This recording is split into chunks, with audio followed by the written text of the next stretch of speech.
Bonjour chers amis, je suis content de vous retrouver aujourd'hui car je vais vous parler d'un arbre. Introduction. Salut à tous.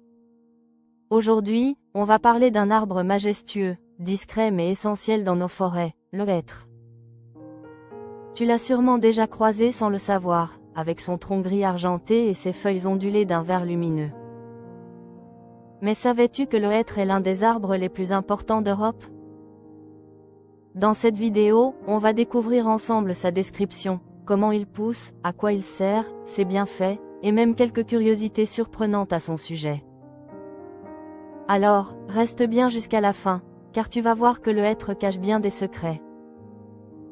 Description du hêtre. Le hêtre, qu'on appelle scientifiquement Fagus sylvatica, est un arbre typique des forêts tempérées d'Europe. Il peut atteindre jusqu'à 40 mètres de hauteur, avec une longévité de plus de 300 ans. Son tronc est lisse, d'un gris clair presque argenté, et ses branches forment une voûte arrondie qui filtre la lumière du soleil. En été, son feuillage dense crée une ombre fraîche, et à l'automne, ses feuilles se teintent de jaune doré, d'orange et de brun, offrant un spectacle magnifique. Ses feuilles sont simples, ovales, avec un bord légèrement ondulé. Ces fruits, qu'on appelle des faines, ressemblent à de petits triangles bruns enfermés dans une capsule épineuse. Elles tombent au sol à l'automne et servent de nourriture à de nombreux animaux, écureuils, sangliers et oiseaux forestiers. Plantation et croissance. Le hêtre pousse naturellement dans les forêts humides et ombragées. Il aime les sols riches en humus, profonds, bien drainés, et un climat tempéré. Il n'aime pas trop la chaleur intense ni les zones trop sèches. Si tu veux en planter un dans ton jardin, choisis un emplacement à mi-ombre. Creuse un trou large, mets un peu de compost, et garde le sol humide les premières années. Le hêtre pousse lentement au début, mais une fois bien installé, il devient robuste et résistant. Il supporte bien la taille, ce qui en fait un arbre idéal pour former des haies naturelles ou des alignements élégants. Petit détail intéressant, le hêtre se régénère naturellement grâce à ses faines. Les jeunes pousses profitent de l'ombre des grands arbres, ce qui permet à la forêt de se renouveler toute seule, sans intervention humaine. Utilisation du hêtre. Le bois de hêtre est très apprécié depuis des siècles. C'est un bois dur, dense, et clair, facile à travailler. On l'utilise pour fabriquer des meubles, des parquets, des ustensiles de cuisine, ou encore des jouets en bois. Il brûle aussi très bien, c'est l'un des meilleurs bois de chauffage, car il dégage beaucoup de chaleur et laisse peu de cendres. Les anciens disaient, le hêtre chauffe bien, mais seulement s'il a bien séché. Effectivement, son bois doit être bien sec avant d'être utilisé dans une cheminée. Dans les forêts, le hêtre joue aussi un rôle écologique important. Ses feuilles, en tombant, enrichissent le sol en matière organique.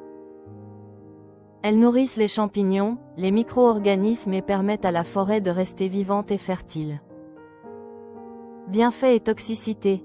Les faines du hêtre sont comestibles, mais avec modération. Crues, elles contiennent de petites quantités de toxines naturelles, comme la phagine, qui peuvent causer des maux de ventre si on en mange trop. Mais une fois rôties, elles deviennent délicieuses. Leur goût rappelle celui des noisettes. Autre bienfait, l'écorce du hêtre était autrefois utilisée en infusion pour ses propriétés astringentes et antiseptiques. On s'en servait pour apaiser les maux de gorge et les petites infections cutanées. Aujourd'hui, ces usages sont rares, mais le hêtre reste une ressource naturelle précieuse dans la pharmacopée traditionnelle. Recettes et usages gourmands.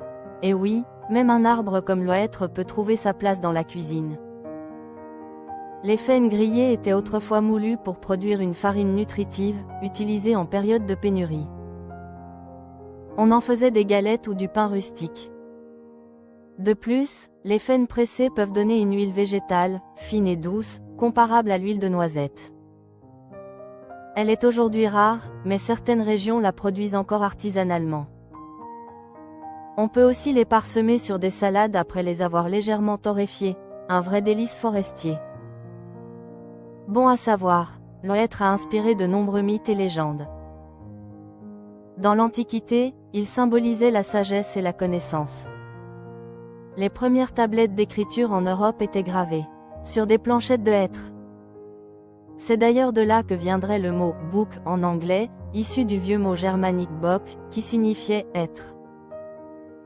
Autre fait surprenant, le hêtre crée parfois des forêts silencieuses, car son feuillage épais empêche la lumière de pénétrer jusqu'au sol.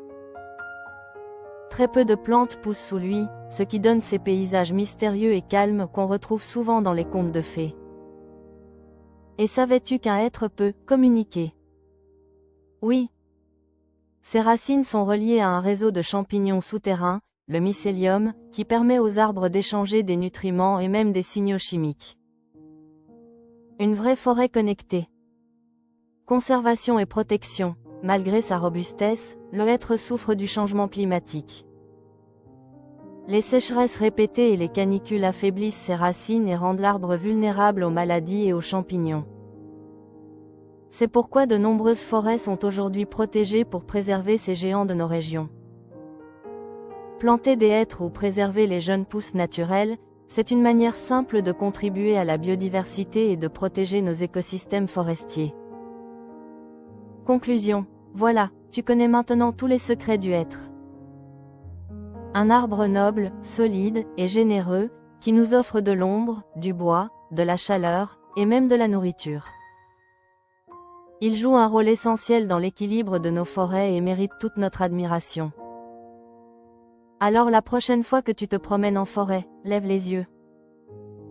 Si tu vois un tronc gris argenté et des feuilles brillantes comme du velours, c'est peut-être un hêtre qui te regarde en silence depuis des décennies. Merci d'avoir regardé cette vidéo.